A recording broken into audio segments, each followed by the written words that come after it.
How to invest in stock, beginner's guide. Hello good people, hope you're doing well.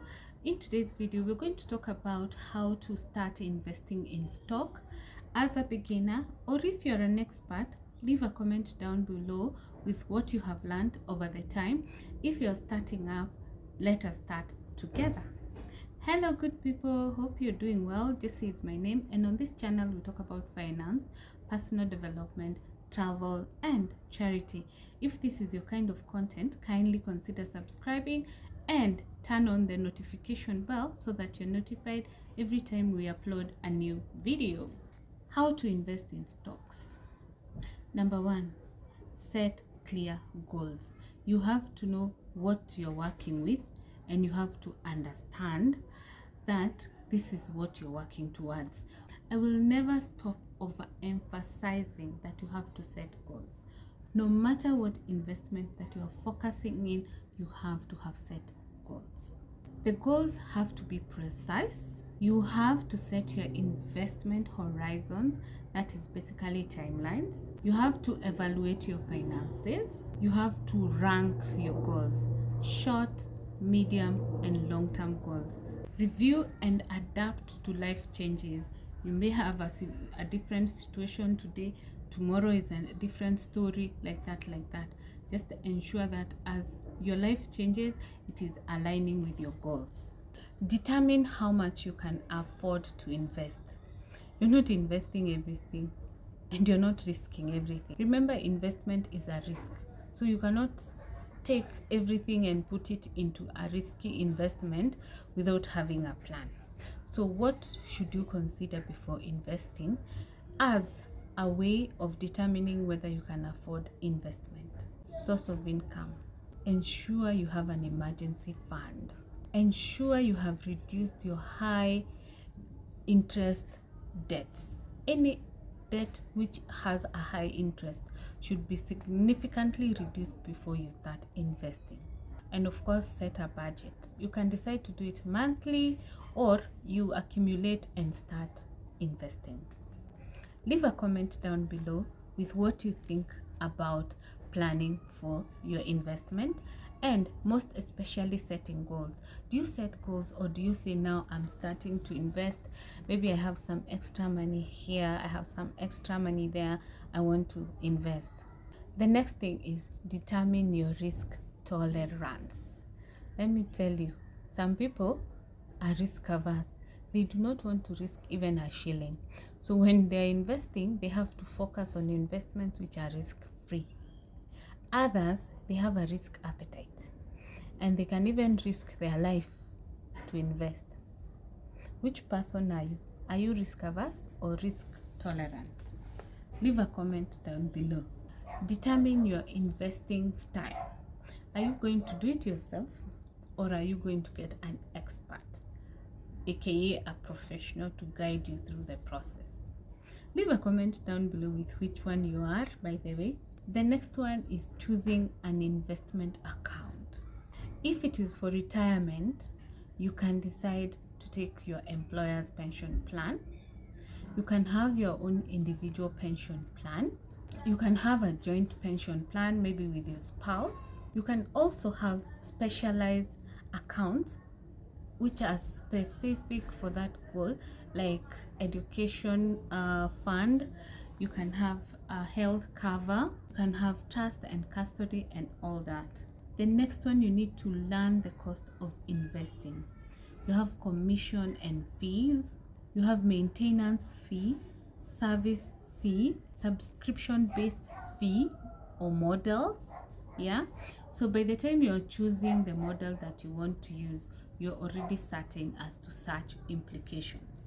The next thing is, if you're using an expert, get an advisor or a broker or an agent who will take you through the process and maybe run the investment for you. Leave a comment down below if you're an investment broker or you use an investment, and maybe you can tell us and recommend a good investment broker and the experience you have, obviously, and the investment that you have put in place that they are running for you. The next thing is you need to know how to fund your investment. Remember, even if an expert is running the business for you or the investment for you, you need to know how to deal with the basics. What do I mean? Number one, you need to know that any payments should be linked to your account. Do not trust someone because they have given you advice, they have taken you through the process. Everything has to be in your name. Ensure the decision you're making is based on what you want. That is your bank account, your banker. Let them not decide for you the banker they feel is the right one for you. Link your bank to your investment plan such that any payment that is made comes to you directly. Of course, you can now transfer your first deposit and start investing. The next one is pick your stocks. You have put in your deposit, you have understood the process, you're ready to take up the process. So it's time to now make a choice. A few things you may look at that may help you in making the decision. Number one, you can consider blue chip companies. These are well established and financially stable companies that obviously you feel like your money may not be lost in the process, or you may feel like they have some sort of stability, so you will get your returns. And obviously they should have a history of being reliable over time. Remember, most of these things you focus on what you have seen in the past because you may not predict the future. The next one is dividend stocks.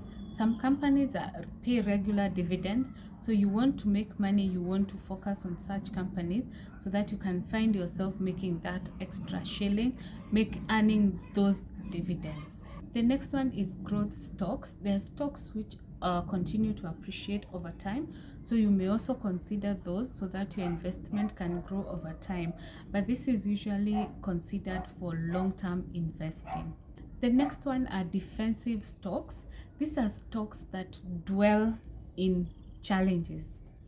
For instance, during the COVID pandemic, there were companies which were thriving. The people who were making masks, the healthcare industry, not 100%, but there's a portion that was fairly okay because they were getting still in business. The ones who are selling protective clothes, this may not always be the case, so you have to look at the most specific ones that will always give you returns. Leave a comment down below if you have any company in mind that will survive despite the challenges, despite the calamities like we experienced during the COVID times. The last thing is keep learning and researching all the time so that in case something is about to happen to your investment, you're ready, you are able maybe to save your investment before it actually happens. You have to read and research all the time. You need to check stock simulators and you need to learn about diversification.